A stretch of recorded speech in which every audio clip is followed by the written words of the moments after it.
နော်အဲ့ဒီတော်လန်ရေးရဲပေါ်နဲ့ပြည်သူတွေဖြစ်တဲ့ပြဿနာပေါ့နော်ကျမတို့ကအကောင်းဘက်ကတွေးကြည့်လို့ရှိရင်ဒါ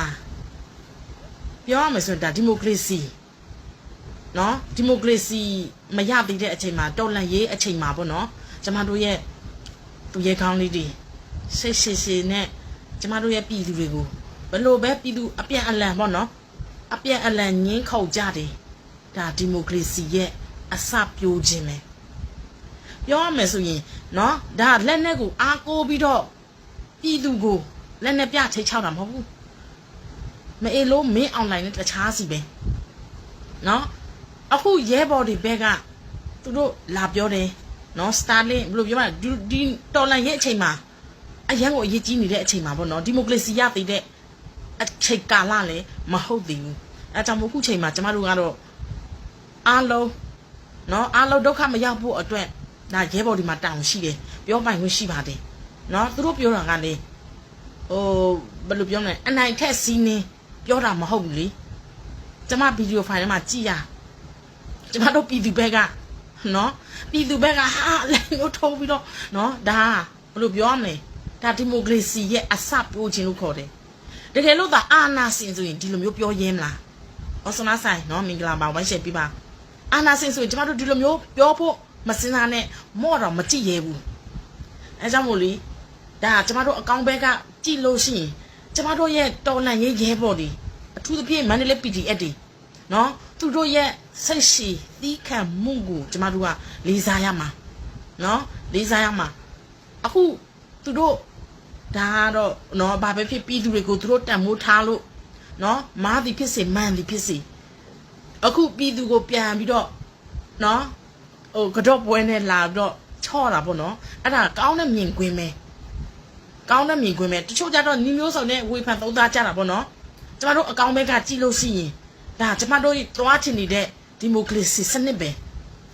ဒီမိုကရေစီစနစ်ဆိုရင်ကျမတို့ပြည်သူတွေဘယ်သူမှကြောက်ကြရမလို့ဘူးနော်ပြောပိုင်ခွင့်ရှိတယ်ဒါအကောင့်ဘက်ကပြောလို့ရှိရင်ပေါ့နော်ဒါပေမဲ့ကျမဒီမန္တလေးစင်ကူမြို့နယ်ကရှိတဲ့ပြည်သူတွေကိုလေအခုရန်ဖြစ်နေတဲ့နော်ကျမတို့ရဲဘော်တွေကိုပြောနေတဲ့ရန်ဖြစ်နေတဲ့ပြည်သူတွေကိုပြောချင်တာကမန္တလေးမှာစင်ကူမှာကျမတို့ PDF လေးတွေရဲ့အောက်မှာကျင်းကြတယ်ဥပဒေနဲ့ထိချုံလို့ချင်းကြတယ်ဆိုရင်လေကျမတို့ကရင်ပြည်နယ်ကိုလာခဲ့လိုက်နော်ကရင်ပြည်နယ်မှာအရန်လွတ်လပ်တယ်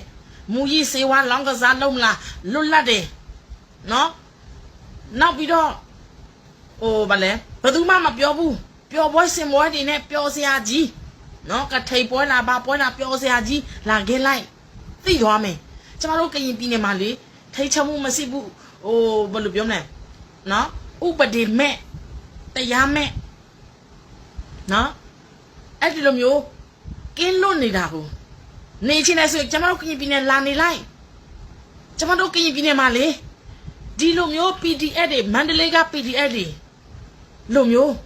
ကျမတို့ကရင်ပြည်နယ်မှာဘယ်သူမှထိုင်ချုံလို့မရဲဘူးနော်ဒီ NSA နွားအိုဒီကိုကြောက်နေရတယ်လက်နဲ့ကင်အားလုံးကိုကြောက်နေရတယ်စမှုထမ်းအတွက်ဒီလောက်ထက်ရတယ်နော်ဘာချင်းညာဒီအတွက်ထက်ပြန်ပြောပိုင်ခွင့်မရှိဘာလဲမမေးတော့ချက်အဲ့ဒီလိုမျိုးနေချင်လားလာခဲ့ကျမတို့ကရင်ပြည်နယ်ကိုနော်အဲ့လိုလာနေချင်လို့စင်ကရင်ပြည်နယ်ကိုလာခဲ့လိုက်မော့တော့မကြည့်ရဘူးလက်နဲ့ကင်တယ်အများကြီးပဲ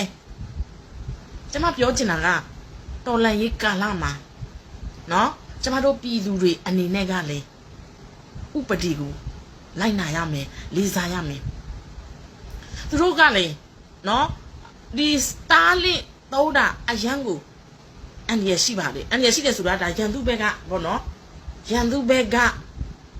ဟိုဘယ်လိုပြောမလဲတချို့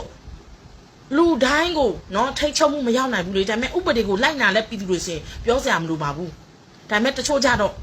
ဥပဒေကိုလက်တလုံးချလို့တဲ့တချို့ပြည်သူတွေရှိတယ်လေအဲ့ဒါကြောင့်ပြောတာပါအခုမန္တလေး PDF တွေလောက်တာမှန်တယ်ကျမထောက်ခံတယ်လေးစားတယ်ကျမတို့ကြည်ဆက်လေးတွေကလေဟိုးစီခိခိကဂျီလီတွေနဲ့မတူပါဘူးစီခိခိကဂျီလီတွေကလေနှစ်80ကျော်နော် ဒီအာနာရှင်ရဲ့အောက်မှာနေလာတာများလို့လားမသိဘူးစိတ်ဓာတ်တွေကဘယ်လိုပြောလဲဥပဒေနဲ့ဥပဒေအောက်မှာမသွားချင်ကြဘူးနော်ဒါကကျွန်မပြည်သူတွေကိုစော်ကားတာမဟုတ်ပါဘူးပြောပြတာပါကျွန်မနိုင်ရှင်ပြတာပါအဲကြောင့်မို့လေအခုစိတ်ကူးမှဖြစ်နေတဲ့ပြည်သူကိုပြောချင်တာကလွတ်လွတ်လပ်နေချင်လို့စိတ်ကရင်ပြည်နယ်ကိုလာခဲ့ပါနော်လူကြီးမင်းတို့ရဲ့သားတွေသမီးတွေမြေးတွေမြစ်တွေဘာလုပ်ချင်လဲအကုန်လုပ်လို့ရတယ်မြင်းစေးလားလောင်းကစားလားမူကြီးစေးဝါလားဘာလာညာလားအကုန်လုပ်လို့ရတယ်လာခဲ့လိုက်ပါသိသွားလိမ့်မယ်နော်ဒီလိုဥပဒေအောက်မှာမရှိတဲ့မင်းမဲ့ပြည်နယ်သိသွားလိမ့်မယ်နော်